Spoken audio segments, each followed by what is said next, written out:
Good morning बच्चों।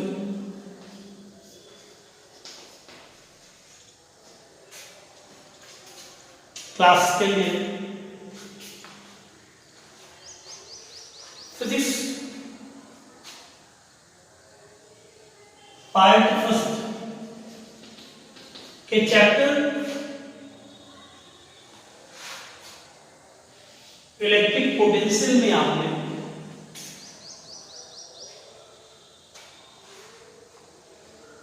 Last वाले class में आपने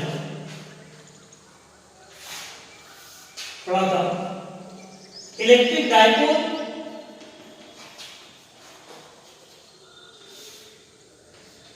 P is equal to 2q है, the dipole moment, electric dipole moment।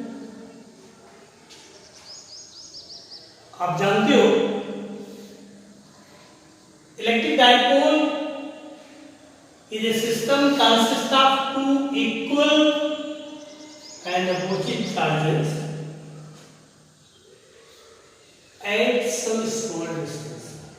एक ऐसा निकाय जो दो समान परत गति का आवेश के आवेश से मिलकर बना होता है, जिनके बीच दूरी स्मॉल, इसका डायपोल मोमेंट होता है। इस डायपोल के कारण तीन पोजीशन में इलेक्ट्रिक पोटेंशियल कैलकुलेट किया गया था। पहला ऑन एक्सिस, दूसरा ब्रॉड साइड ऑन पोजीशन और तीसरा एट जनरल।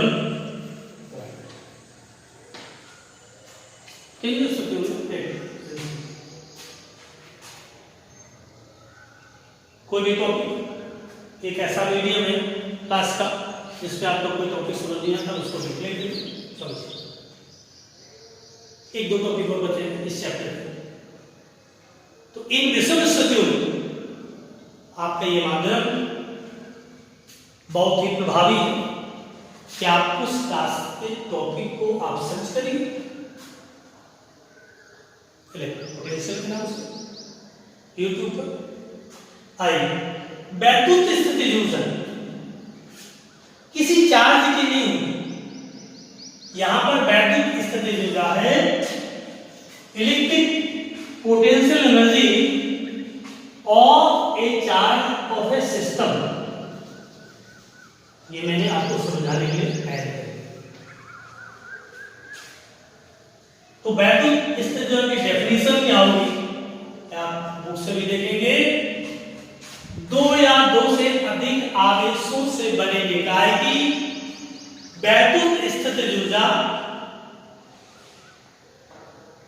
उस कार्य के बराबर होती है जो कि उन आवेशों को अनंत से लाकर कुछ दूरी पर रखने में करना पड़ता है। जैसे सपोज करिए एक सिस्टम है,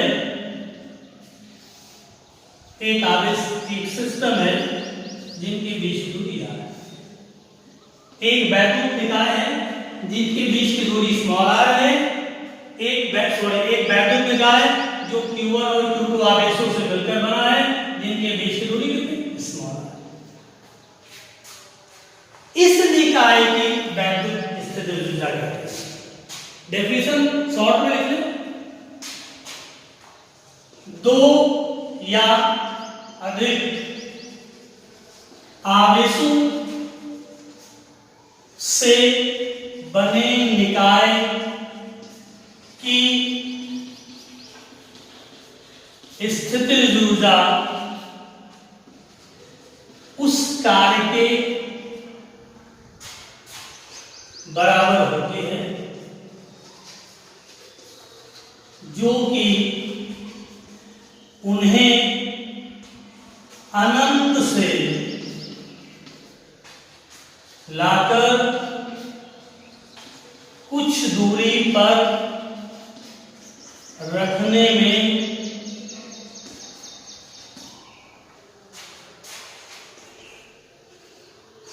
करना पड़ता है या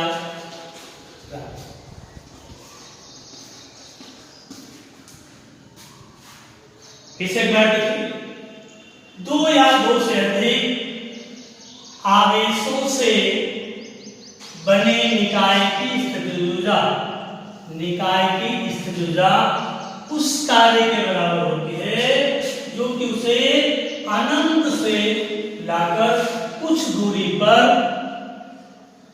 रखने में करना पड़ता है। हमने मान लिया, माना निकाय Q1 व Q2 से मिलकर बना है, जिनके बीच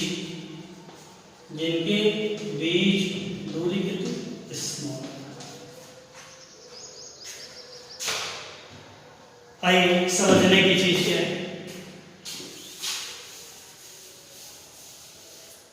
जैसे यहां देखिए Q1 है, कहता है कि इस निकाय की पोटेंशियल एनर्जी उस कार्य के बराबर होगी जो कि आवेशों को अनंत से ऐसे ला करके आगे बढ़े। तो चाहे दोनों को अनंत से लेके आइए और चाहे हम ये मान के चलिए कि ये Q2 कहां पर है, Q2 कहां पे, ये मान लिया है। इसको यहां से R दूरी तक लाने में जो कार्य करना पड़ेगा वो कार्य इस निकाय की पोटेंशियल,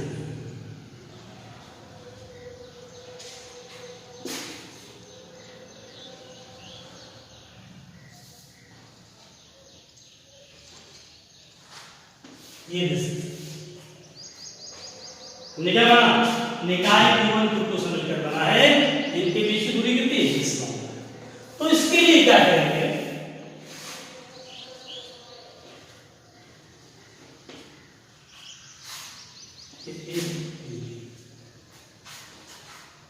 इसके लिए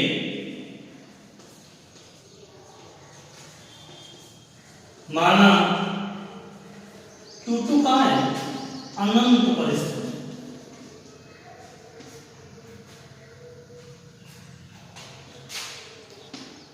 इसके लिए Q2 को अनंत पर स्थित मानकर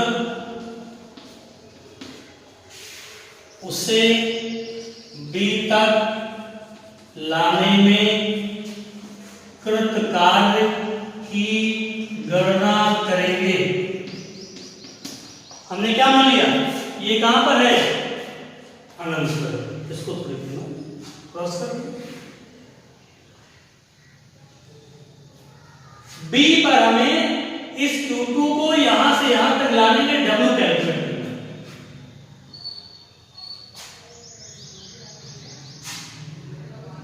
इसके लिए क्या करेंगे, इस कार्य की गणना के लिए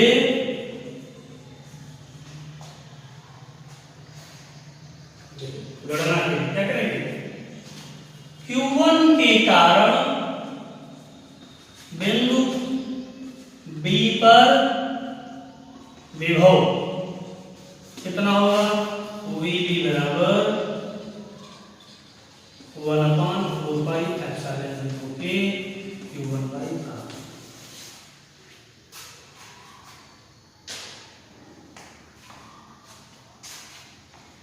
क्या मान लिया, विभव निकालिए,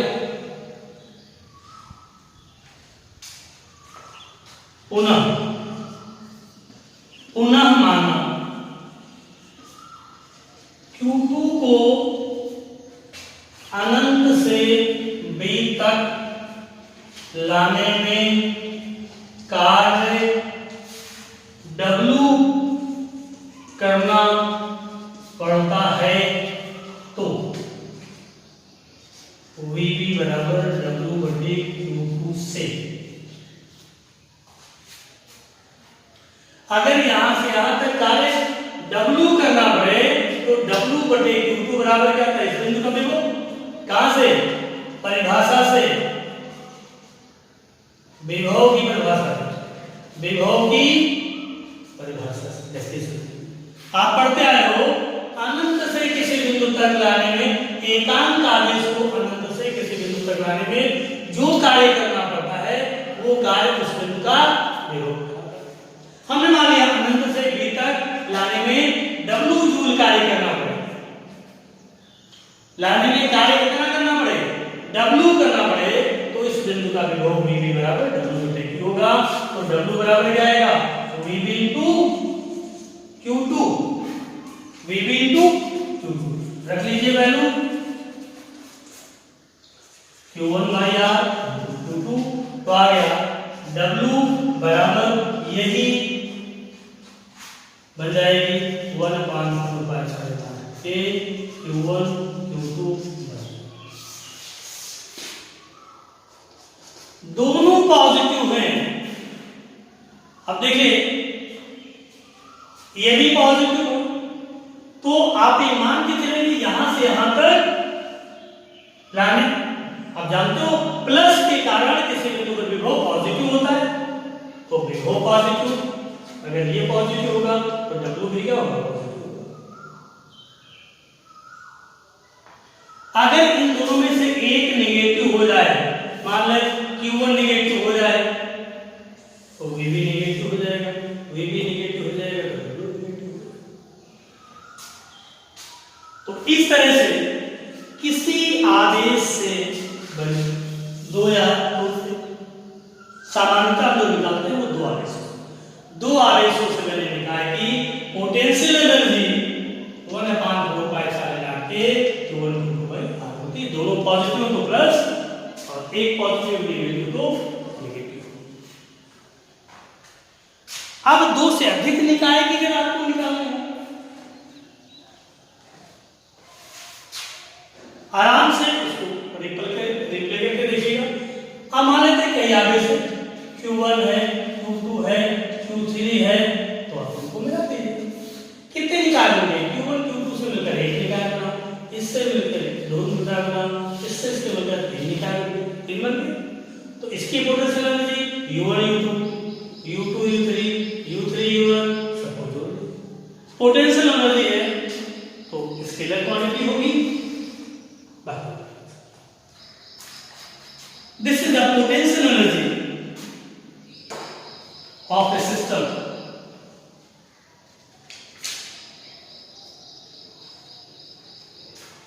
Clear?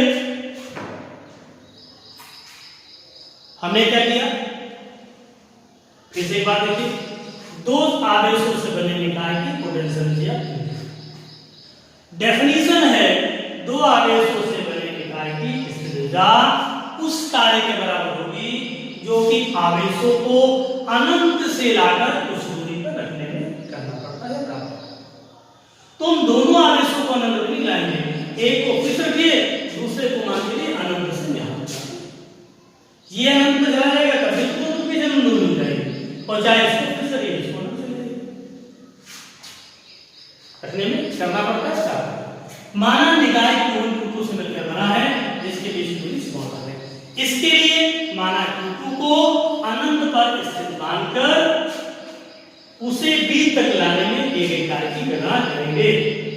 और इस कार्य की गणना के लिए क्या करेंगे, Q1 के कारण बिंदु B पर विभव निकालेंगे, इसके कारण पढ़ चुके हो, और मानेंगे Q2 को अनंत से यहां तक लाने में W जूल कार्य करना पड़े, तो विभव परिभाषा से VB बराबर W/Q, W बराबर Q2 रख दिया और आपका व्यंजक निकल आया। दिमाग से बैठा लीजिए, दोनों चार्ज पॉजिटिव हैं तो पोटेंशियल एनर्जी पॉजिटिव, दोनों पॉजिटिव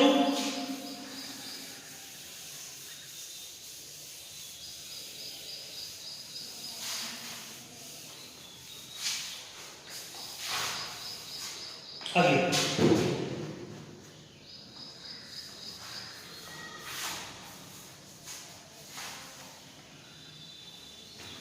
बाकी मैंने बता दिया, दो से अधिक आवेशों से मिलकर वेरिएबल है, Q1 है, Q2 है, Q3 है, इसके बीच R12, R23, R31, ये प्लस है, ये माइनस है, ये प्लस है। तो कुल ऊर्जा कितनी आएगी? U12, U23 प्लस ये नेगेटिव होगी, ये नेगेटिव होगी, ये पॉजिटिव होगी, तो आएगी 1/4 ये क्या है? Minus Q1 Q2 by R12 plus minus Q2 Q3 by R23 और plus Q3 Q1 by R3।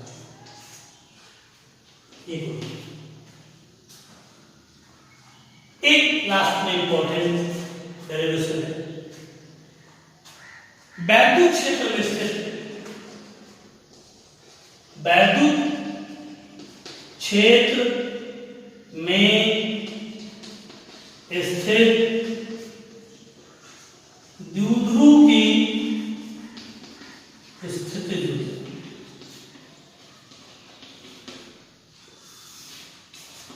Potential energy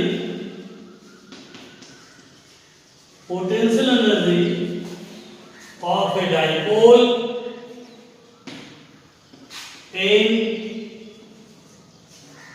electric field,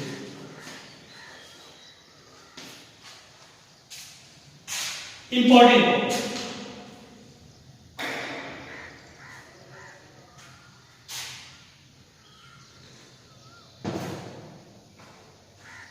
ये ठीक वैसे ही,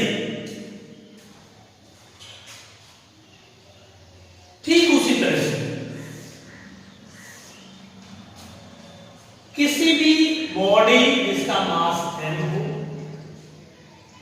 हम जानते हैं अर्थ पर पोटेंशियल एनर्जी 0, किसी हाइट पर इसकी पोटेंशियल एनर्जी U बराबर होती है mgh। कितनी होती है? mgh।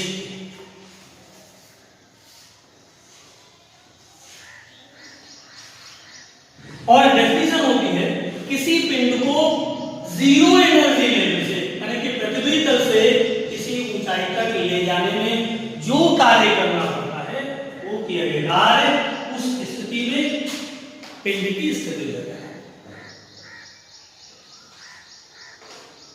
ये हमने जो बताया, ये आर्टिकल इंपॉर्टेंट है, समझिए। हमने पहले कहा इस चैनल पर आपको कोई डेरिवेशन नहीं समझ आता है, आप इस टॉपिक के नाम से सर्च करिए, जो भी मैं टॉपिक करवा रहा हूं चैप्टर के नाम से आपको सर्च करने को मिलेंगे, आप उसको बार बार देखिए।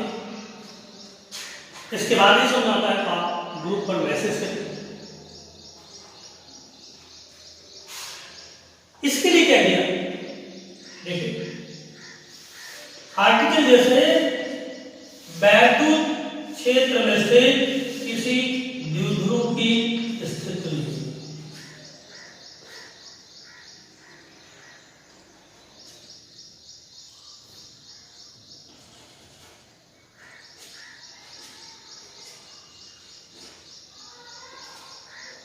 एक वैद्युत क्षेत्र में स्थित द्विध्रुव की स्थिति ऊर्जा उस कार्य के बराबर होती है जो कि इसे शून्य ऊर्जा अवस्था से लेकर किसी विशेष स्थिति में रखने में करना होता है।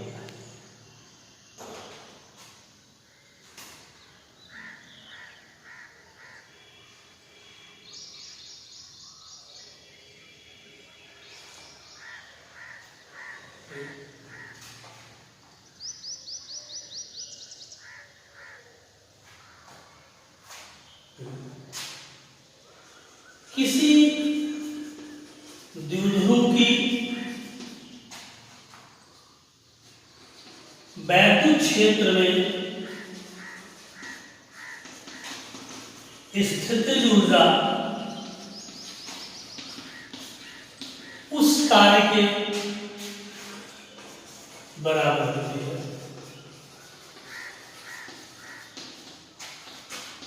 जिसे द्विध्रुव को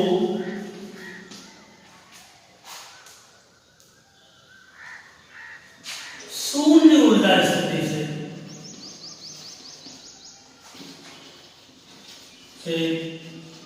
किसी विशेष स्थिति में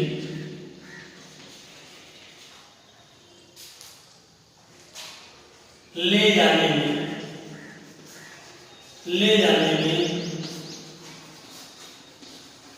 कर दो। शून्य ऊर्जा स्थिति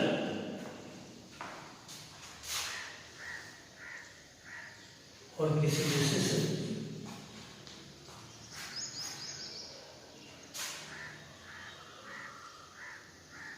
देखिए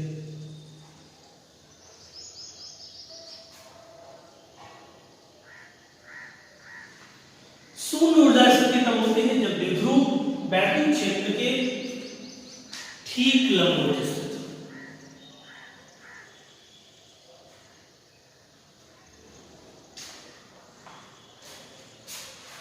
शून्य ऊर्जा स्थिति मतलब द्विध्रुव लंबवत स्थित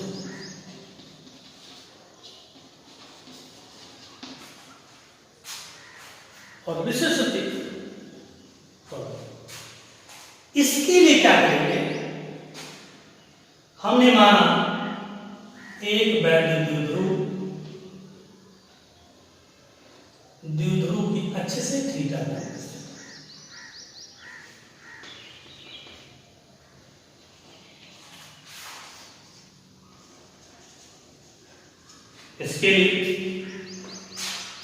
इसके लिए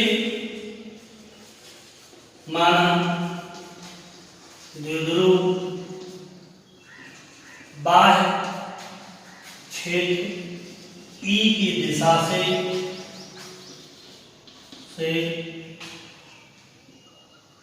थीटा कोण के साथ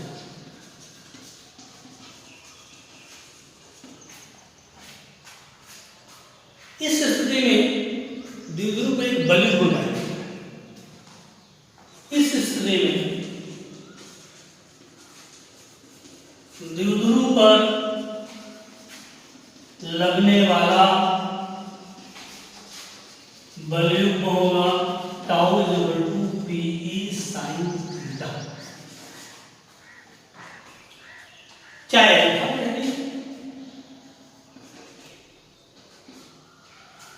छोटा। अब ये ऐसे घुमाने का प्रयास करें, इसको अलाइन नहीं करने का। जब ये फोर्स इधर लग रहा है इधर लग रहा है तो यही बल दोनों मिलकर क्या बनाते हैं, बलयुग्म बनाते हैं। वो क्या करेंगे, इसको क्लॉकवाइज डायरेक्शन में घुमाने का प्रयास करें, अलाइन करने का प्रयास करें। और इसके विरुद्ध अगर इसको डी अल्फा को घुमाया जाए तो हमें कार्य करना पड़ेगा। इस बलयुग्म के विरुद्ध द्विध्रुव को डी अल्फा घुमाने में कृत कार्य डी डब्ल्यू बराबर टाउ इंटू डी।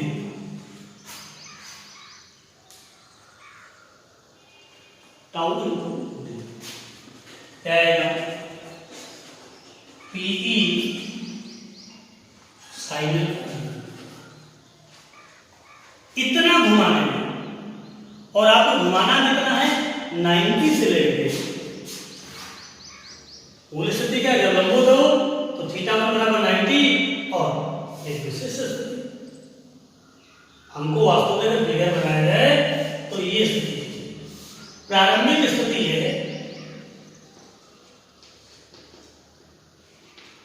और अंतिम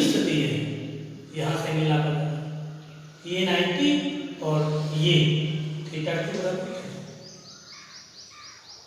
थीटा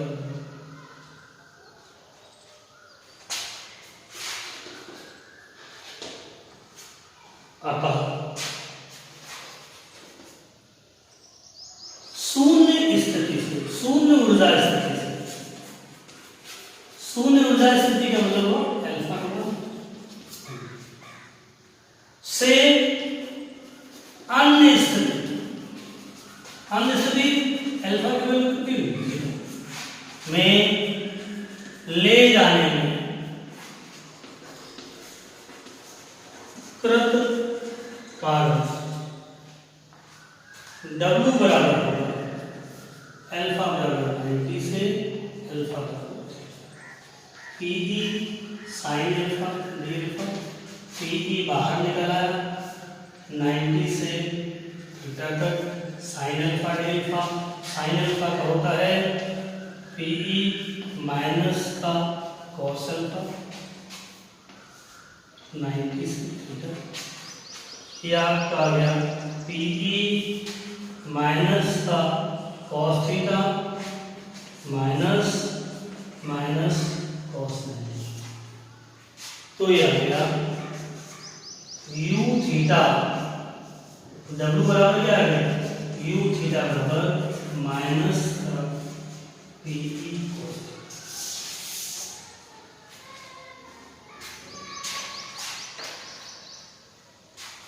एक बार फिर देख लीजिए, वैद्युत क्षेत्र में स्थित द्विध्रुव की स्थिति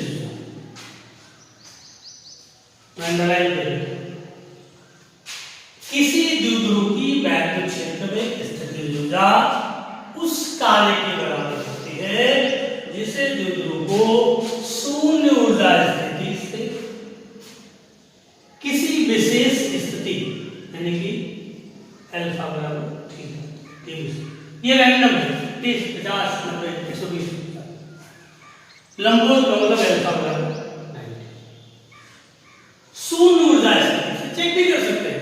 शून्य ऊर्जा स्थिति यहां से चेक कर लेंगे, देखो अगर थीटा का मान 90 है तो cos 90 यानी कि पोटेंशियल एनर्जी 0 हो जाएगी, यानी कि कोई द्विध्रुव जो लंबवत स्थिति में रखा हो उसकी पोटेंशियल एनर्जी 0 होती है। अब ये मेरी कॉमन लैंग्वेज होती है, इसके लिए का मतलब क्या हुआ, इसके लिए का मतलब होता है इस कार्य की गणना करने के लिए, तो मैंने क्या लिखा उस कार्य के बराबर होती है, में स्थितिज ऊर्जा उस कार्य के बराबर होती है जिसे द्विध्रुव को शून्य ऊर्जा स्थिति से किसी अन्य स्थिति में ले जाने में करना है। इसके लिए क्या करेंगे, माना द्विध्रुव बाह्य वैद्युत क्षेत्र E की दिशा से अल्फा रखा है स्थित है, इस स्थिति में द्विध्रुव पर लगने वाला बल टाउ बराबर होगा PE sin अल्फा। जैसे इसको अल्फा कोण पर रखा ये ऐसे अलाइन होना चाहिए, ये चाहेगा संरेखित होना चाहिए, जैसे किसी चुंबक को अलग दिशा में घुमा रखो तो तुरंत घूमने का, तो ये इधर अलाइन होना चाहेगा और इसके विरुद्ध अगर डी अल्फा घुमाया जाए तो मुझे कार्य करना पड़ेगा वो डी डब्ल्यू बराबर टाउ अल्फा होगा। बाकी इसको इंडिकेट करेंगे, यहाँ पर एक फॉर्मूला ग्रुप वाले ध्यान रखेंगे, indication sine theta D theta होता है या साइन एक्स डी एक्स का होता है माइनस कॉस। अभ्यास निकाल सकते हैं, अगर थीटा का मान 0 हो जाए तो माइनस 0, यानी कि द्विध्रुव वैद्युत क्षेत्र के समांतर रखा हो उसकी पोटेंशियल एनर्जी होगी, उसकी पोटेंशियल एनर्जी कितनी होगी, अब मैं मिटा दूं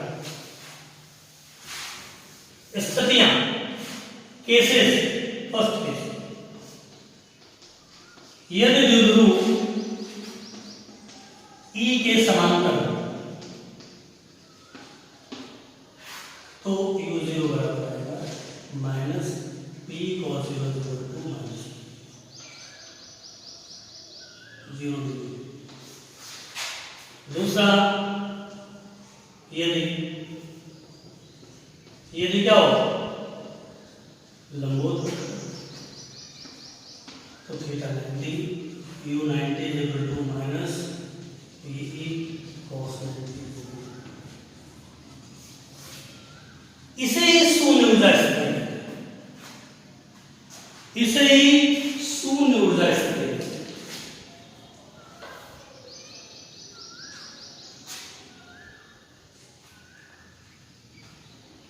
इस तरह से आपने दो आर्टिकल देखे, कौन कौन? वैद्युत निकाय की पोटेंशियल एनर्जी, और दूसरा देखा किसी वैद्युत ध्रुव को किसी बाह्य चुंबकीय क्षेत्र में, किसी वैद्युत ध्रुव की बाह्य वैद्युत क्षेत्र में स्थित है।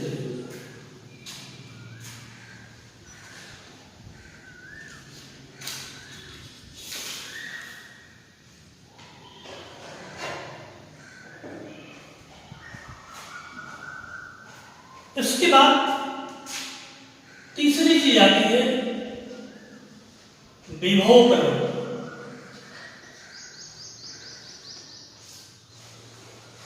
Potential gradient.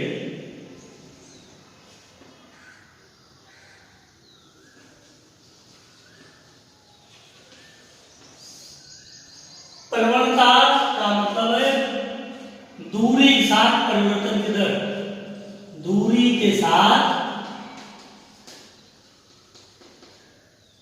परिवर्तन की दर। बस मुझे कुछ नहीं, किसी राशि की प्रवणता है, जैसे वेग प्रवणता है तो वेग परिवर्तन इसके साथ,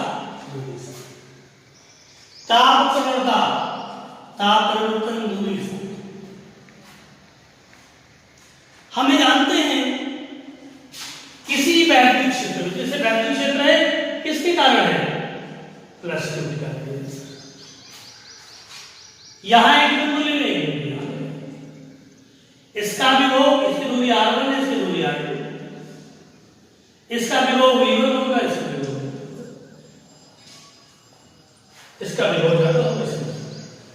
तो इन दोनों के बीच दूरी का विभव बदले। तो किसी वैद्युत क्षेत्र में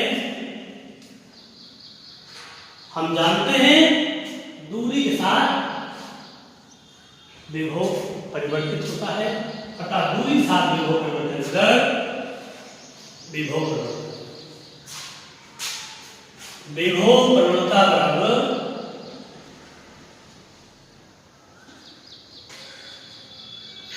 दूरी के साथ विभव परिवर्तन की दर delta V।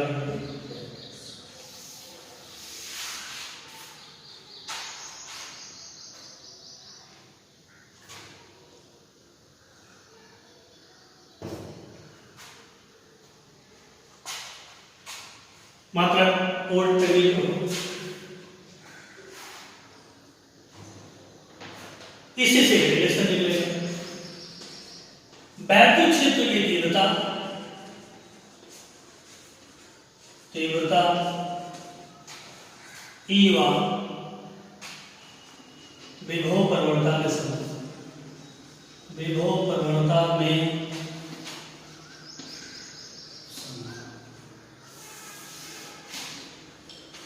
Relation between E and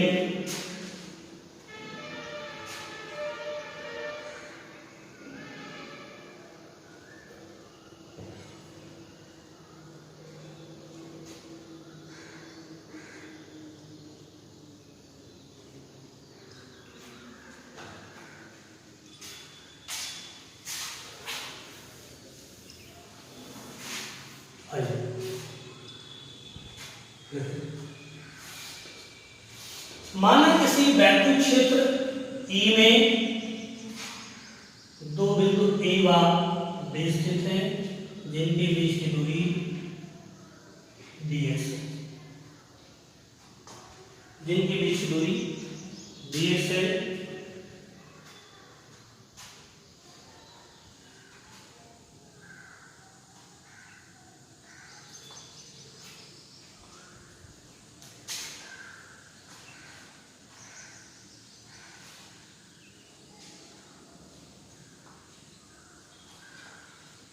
और इनके बीच विभवांतर डी, चाहे डेल्टा एक्स कहे चाहे डी एक्स कहे, डी एक्स कहे।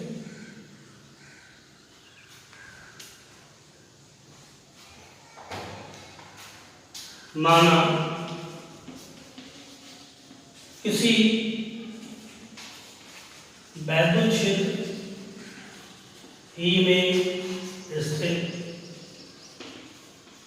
दो बिंदुओं ए व बी के बीच दूरी dx व विभवांतर तो विभवांतर किसी परीक्षण आवेश Q0 को B से A तक लाने में कृतकार्य dW हो तो यहां पे परीक्षण आवेश रखेंगे तो इस पर बल लगेगा। इसके विरुद्ध अगर इसको dx दूरी लाएंगे तो dW बराबर आएगा F डॉट dx बराबर आएगा F dx cos 180।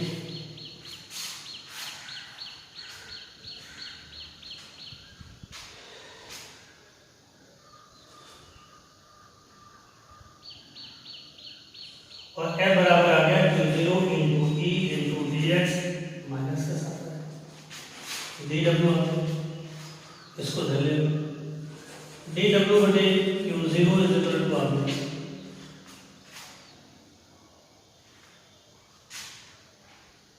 Minus Q0 into E। आगे देखिए ये क्या आ गया dV बराबर माइनस Q0 इंटू E, इसको ले आओ dV बटे Q0 is equal to minus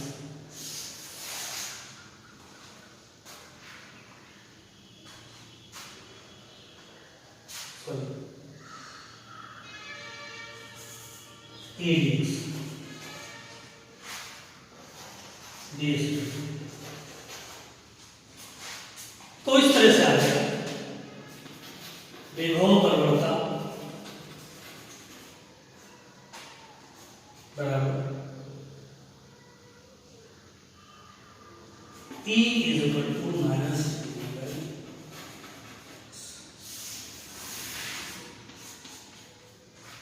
विभव प्रवणता वैद्युत क्षेत्र थीटा के बराबर होती है जो कि माइनस dx। हमने क्या किया, बाहर वैद्युत क्षेत्र E में दो बिंदु A और B स्थित है जिनके बीच दूरी dx है, इनके बीच विभवांतर तो होगा ही, वो विभवांतर को क्या बना दी। हमने मान लिया परीक्षण आवेश B पर रखा है तो B से A तक ले जाने में हमको बल के विरुद्ध कार्य करना पड़ेगा। तो dW बराबर F dot dx, F dx cos 180 minus हो गया dW बटे Q0, क्योंकि हम जानते हैं कि आवेश को एक बिंदु से दूसरे बिंदु तक ले जाने में किए गए कार्य उन दो बिंदुओं के बीच विभवांतर कहलाता है। ये क्या बन गया, विभवांतर आ गया, विभवांतर बटे दूरी आ गई।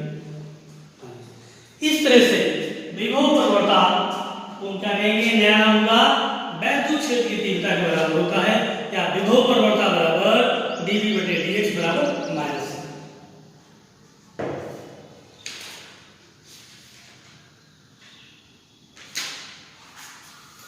And one more last article of this chapter। इस चैप्टर का एक लास्ट टॉपिक है,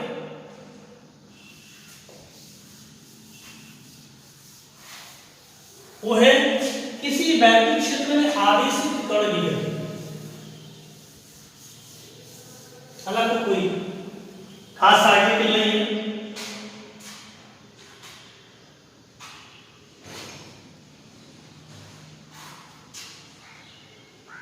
वैद्युत क्षेत्र में आवेशित कण की गति, कोई वैद्युत क्षेत्र है, इसमें कोई अगर पॉजिटिव चार्ज रख दिया जाए तो जैसे ही रखेंगे वैसे इस पर एक बल लगने लगेगा Q और इस बल के कारण एक त्वरण उत्पन्न होगा A बराबर F/m, यानी कि जैसे रखा पॉजिटिव चार्ज वो इधर मूव करने लगेगा, नेगेटिव रखेंगे तो वैद्युत क्षेत्र के विपरीत करने लगेगा। जैसे कोई आगे क्षेत्र रखा उस पर बल लगेगा, बल के कारण त्वरण उत्पन्न होगा और इस त्वरण से प्रारंभिक वेग 0 से चलना स्टार्ट करता है और x दूरी तय करके हमने मान लिया कहां पहुंच जाता है, B पर पहुंच जाता है, B पर दे दिया हमने माना वैद्युत क्षेत्र E में कोई कण आवेशित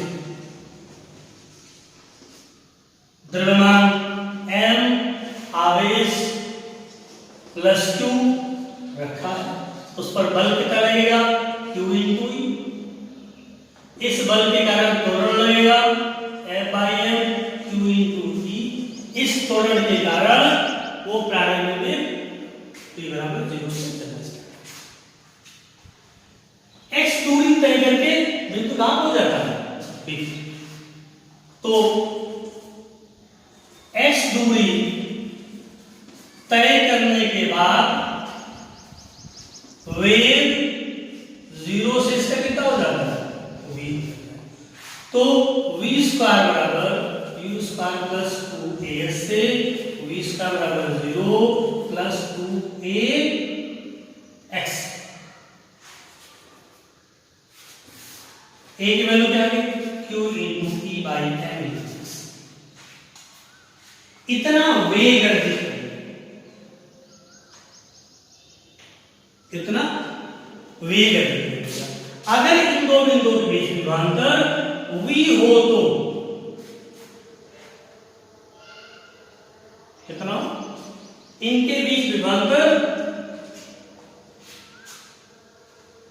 v हो तो E बराबर ΔV बटे ΔX से ये V/x हो जाएगा, V/x, तब V = आएगा 2Q V/x × x/m, कैंसिल हो गया, V बराबर कितना आ गया 2Q V/m, इतना वेग, तब उसकी काइनेटिक एनर्जी कितनी आएगी, ½ mv² = ½ m × 2qv/m, कैंसिल हो गया, तो काइनेटिक एनर्जी कितनी है Q × V, यानी कि जब कोई आवेशित कण किसी बाह्य वैद्युत क्षेत्र में गति करता है, स्वतंत्र रूप से गति करता है, तो उन दो बिंदुओं के बीच जिनके बीच विभवांतर भी हो, एक बिंदु से दूसरे बिंदु तक जाने में एक्वायर्ड वेलोसिटी होगी, अर्जित वेग होगा v बराबर √qv/m, और इस तरह से काइनेटिक एनर्जी होगी आवेश बिंदु के बीच विभवांतर। इस तरह से वैद्युत क्षेत्र के अधीन स्थिर वैद्युत विभव के सारे आर्टिकल एक एक करके आपको करा देंगे, बाकी आप इनको रिवाइज करिए, इसके बाद कोई प्रॉब्लम होगी पूछिए, बाकी नेक्स्ट टॉपिक में या नेक्स्ट क्लास में आपके इसके न्यूमेरिकल हम करवाएंगे। Thank you.